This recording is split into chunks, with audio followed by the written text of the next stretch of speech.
Today's going to be a really short how-to and a what to do if kind of a deal. Okay, this is a wheel off my brother-in-law's square body GMC. He's got a beautiful truck. It's got a 350, bored out a little bit. I think it's 355. It's got like a 270 something cam in it, four-wheel drive. It's a really awesome little truck. His brother restored it back in 90 something, and he had these wheels put on it back in the 90s. And like I said, and he wound up with his brother's truck. Okay, he took it down the other day and had 4 new tires put on it. Okay, after he got 4 new tires put on it, next day he's got a flat. Got a flat. And so now he takes it and he's like, I'm afraid I'm going to have to throw my wheel away because it just won't quit leaking at the bead. I'm like, man, here's the trick. Don't throw the wheel away, because if you buy a new wheel, it's not going to match the other 3 because there's a certain amount of aging that comes. So you're going to have ununiformity and the price of a wheel. I want to show you this. The guy at the tire store should have known. You see that bead right there? That will not hold air. I mean, that's nasty. So anyway, here's a trick. Works. Don't throw the wheel away. Don't go buy a new wheel. What you're gonna need is, first thing you're gonna need is safety glasses, a wire brush. I use a pneumatic one. You can use an electric, or you can do this by hand if you got a whole vat of elbow grease. And I also use an aggressive.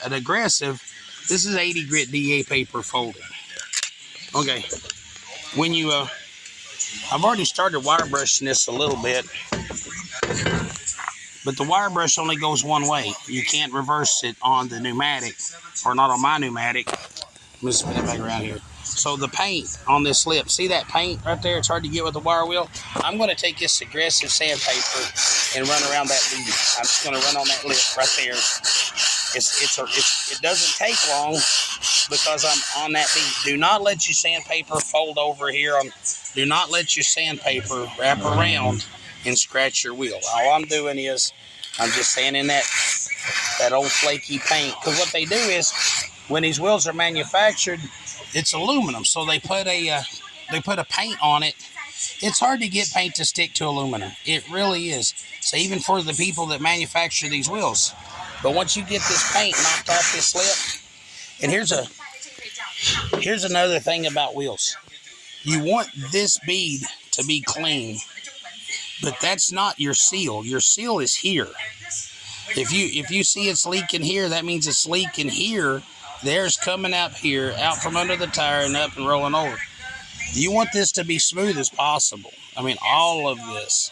So anyway, get you some elbow grease. I'm going to put on my safety glasses for just a second. I'm going to try to record with one hand. I got here early this morning because the boys are, I'm here pretty early, trying to do my brother-in-law's wheel before the boys get here and put me to work. So anyway.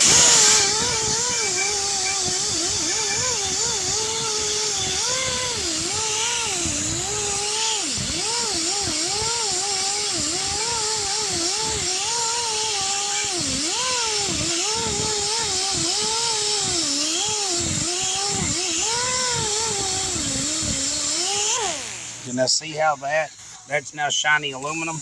I'm going to take it here. I'm going to get that wire.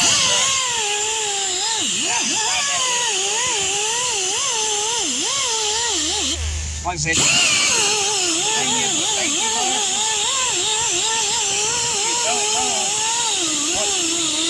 did not get in your eye.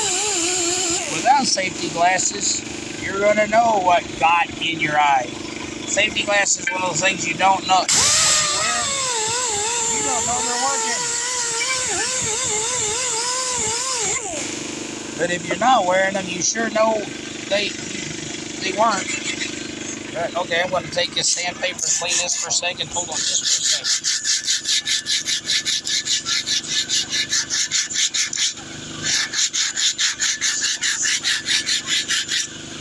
Now,